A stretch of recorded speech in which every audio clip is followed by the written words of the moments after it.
Welcome back. తీవ్ర తుఫాను మోంతా తీరానికి సమీపంగా వస్తుండటంతో కాకినాడ రూరల్ మండలంలో అప్రమత్తంగా ఉన్నారు అధికారులు. ఇక మండలంలోని సూర్యాపేట, నేమాం వద్ద బీచ్ రోడ్లను పరిశీలించారు. కాకినాడ నుంచి ఉప్పాడ వెళ్లే రహదారిలోకి ఎవరిని రానివ్వకుండా కట్టడి చేస్తున్నారు. పునరావాస కేంద్రాల్లో ఉన్న ప్రజానికానికి ఎటువంటి ఇబ్బంది కలగకుండా పాలు, మంచినీళ్లు, ఇతర నిత్యావసరాలు అందుబాటులో ఉంచినట్టు ఎంపీ ఉదయ శ్రీనివాస్ తెలిపారు. తుఫాను బాధితులను అన్ని విధాలా ఆదుకుంటామని చెప్తున్న ఎంపీ ఉదయ శ్రీనివాస్తో కాకినాడ ఐ న్యూస్ ప్రతినిధి రాజేష్ ఫేస్ టు ఫేస్. అధికార యంత్రాంగంతో పూర్తిగా అప్రమత్తమైంది. ఇప్పటికే కూటమి నేతలు ఎవరైతే ఎంపీ తంగెల ఉదయ శ్రీనివాస్ కూడా ఉప్పాడ సముద్రానికి వచ్చారు. ప్రస్తుతం మనతో తంగెల ఉదయ శ్రీనివాస్ ఉన్నారు. వారికి మరింత సమాచారం అడిగే ప్రయత్నం కూడా చేద్దాం. సార్ చెప్పండి, ఇప్పటికే ఏవైతే మోందా తుఫాను ప్రభావం ఉంది, కూటమి ప్రభుత్వం ఇప్పటికే చర్యలు చేపడుతుంది, ఏ రకమైన చర్యలు చేపడుతుంది? నిన్నటి నుంచి కూడా మీరు చూస్తూనే ఉన్నారు, మాతో పాటే ఉన్నారు.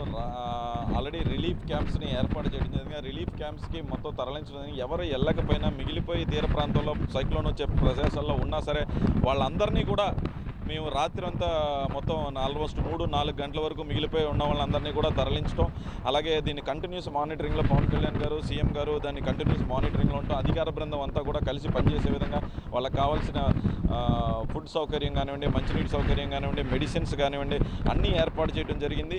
అలాగే పిల్లలకి పాలు కూడా ఏర్పాటు చేయడం జరిగింది ఆ పునరావాస కేంద్రాల్లో. అండ్ వాళ్ళకి కావాల్సిన అంబులెన్సెస్, ఏమైనా ఎమర్జెన్సీ వస్తే అంబులెన్సెస్ 108లు 104స్ని డిప్లాయ్ చేయడం జరిగింది. ఎన్డీఆర్ఎఫ్ టీమ్స్ ఉన్నాయి, ఎస్డీఆర్ఎఫ్ టీమ్స్ ఉన్నాయి. సో ప్రాపర్టీని మినిమైజ్ చేస్తూ జీరో క్యాజువాలిటీస్ అనేది టార్గెట్ పెట్టుకుని పనిచేస్తున్నాం. తీరం దాటుతుంది ఇప్పటికే. అయితే లోతట్టు ప్రాంతంలో ప్రజానికం సురక్షణ తరచు దిశగా కూటమి ప్రభుత్వం ఏ రకంగా చర్యలు చేపట్టింది?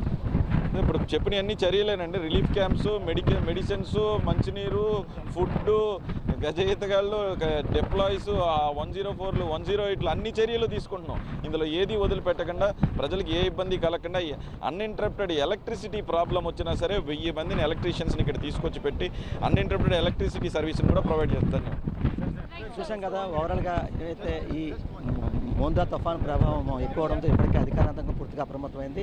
ఎక్కడ ఎటువంటి అవాంఛ సంఘటనలు జరగకుండా ఒక పక్క ఎవరైతే లోతట్టు ప్రాంతంలో వారి పునరావాస కేంద్రాలు తరలించే దిశగా కూడా అడుగులు వేస్తున్నాము. ఎటువంటి ఇబ్బంది కాకుండా పూర్తి చర్య చేపట్టాలని చెప్పి ఎవరైతే ఎంపీ తంగెల ఉదయ శ్రీనివాస్ చెప్పి పరిస్థితి ఇది కూడా కెమెరా పర్సన్ సతీష్తో రాజేష్, ఐ న్యూస్, కాకినాడ జిల్లా.